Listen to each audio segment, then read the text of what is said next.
The earliest celebrations of Halloween began among the Celts. The ancient Druids in Britain, France, Germany, and the Celtic countries celebrated the vigil of Samhain, their god, Lord of the Dead. It was believed that on this day, the souls of the dead would rise from the grave to haunt those who were living. In order to please Samhain, the Druids held cruel fire rites. Prisoners of war, criminals, or animals were burned alive in odd-shaped baskets, and by observing the way they died, the Druids saw omens of the future, good and bad. Even in these practices, the jack-o'-lantern played a role. Many dress up on Halloween, some in cute costumes and others in evil, gory-looking ones. One of these costumes is a witch, and it is the central symbol of Halloween. Her name comes from the Saxon word Wicca, meaning wise one. Witches are still around today and becoming more open about it. Among them are students, housewives, businessmen, and others. Some claim to be Satanists who actually worship the devil. Witches also claim to have familiars, the so-called ability to contact the spirits of the dead. This day is a celebration of the occult. Christians celebrate the birth of Jesus Christ on Christmas. Witches have their yearly holiday called Halloween. For witches, it is considered the best time to contact spirits and pray against Christians. The Bible strictly forbids us to follow after these practices and speaks of great punishment for practicing witchcraft.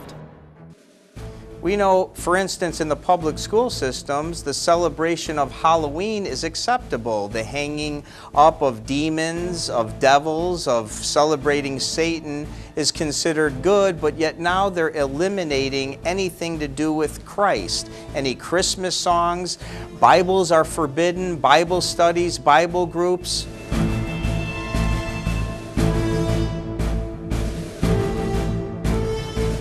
God teaches that in the latter days, good would be considered bad and bad would be considered good. Just an example, in fact this morning, my daughter shared with me that her friend brought a Bible to school and she got reprimanded, but yet in just a few days when Halloween comes, the celebration of Satan and demons and witchcraft will be acceptable.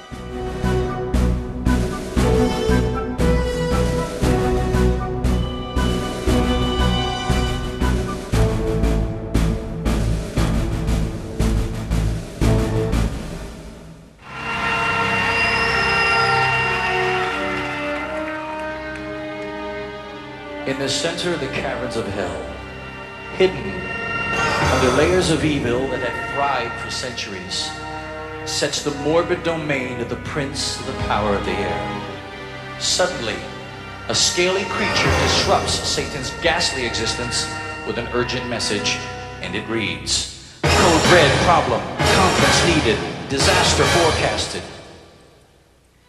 With a disgusted annoyance, this General of Evil agrees to confer with his chief demon lieutenant. This is the story of that encounter.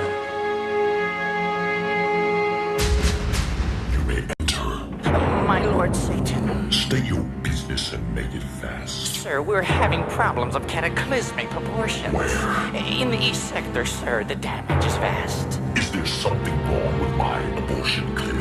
Oh, no, sir. That's all fine. We kill 4,000 unborn a day through, shall we say, surgical removal. Good. It's selective breeding. We eliminate human life in the name of convenience, like the Nazis and the Jews and with the government's approval. Is there a problem with my pet project, television violence? Sir, it's covered from videos to cartoons. By the time a child graduates high school, he's seen 70,000 murders. Is this effective enough? Sir, just watch the news. Is there a disturbance in my false religion? Oh, no, sir. Business is booming. Over 40 million are into New Age and Zen. Over 45 million believe in astrology. Looks like we are catching up. Yes, sir. Only 50 million claim to be born again. Is there a problem with business in general? Sir, we're showing tremendous progress. Yeah. Teenage runaways, each year 1 million or more. There's a teen suicide every 90 minutes. And your specialty, drunk driving, will claim more lives this year than the whole Vietnam War. Well, is there a disturbance in my... What was that? Sir, that's the reason all these demons are on crutches and wobbling. What's going on? Sir, that's what I've been trying to tell you. What is that? Sir, that is our problem. Only one thing causes a warfare of this magnitude. Then, sir, you know what we are dealing with up there. Yes, it's some of those sanctified. Try blood-bought saints of God, presently on their knees in prayer. Sir, they're literal holy terrors. They bind us, cast us out. Then they do those disgusting charismatic jigs. They quote scriptures like the Son of God. And, sir, if you don't intervene, we all might wind up in a bunch of pigs. Sir, that's the good news. The bad news is the subject of their prayers that threatens our survival. What they're praying for is causing hemorrhaging in the realms of darkness. Sir, they're praying for revival.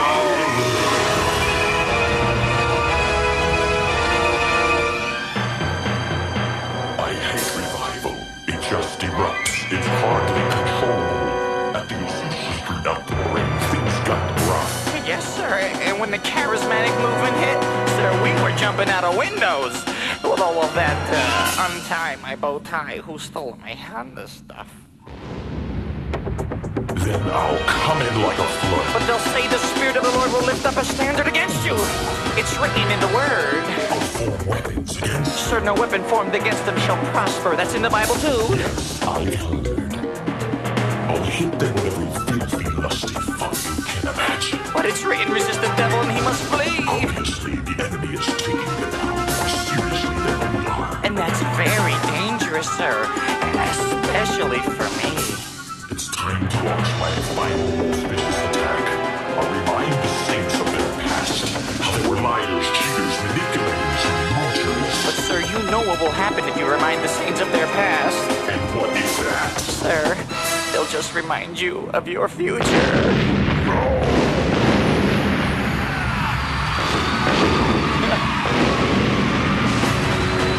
Attention all saints of God, man your battle stations. Sound the alarm, let it belong to all men of every nation. We're kicking down the gates of hell, not stopping to their level. Put the sentence of destructions on the forehead of the devil. Lift your hands in victory, this is our finest hour. For this sleeping giant called the church is rising up in power. Cry loud, spare not, this lion's gonna roar. We may have lost some battles, but we will win this war. We've made it through the fire. Our faith in God is strong. We're a revelation generation with fire in our bones. Filled up with the Holy Ghost, trusting in the Bible. Fasten your seatbelts,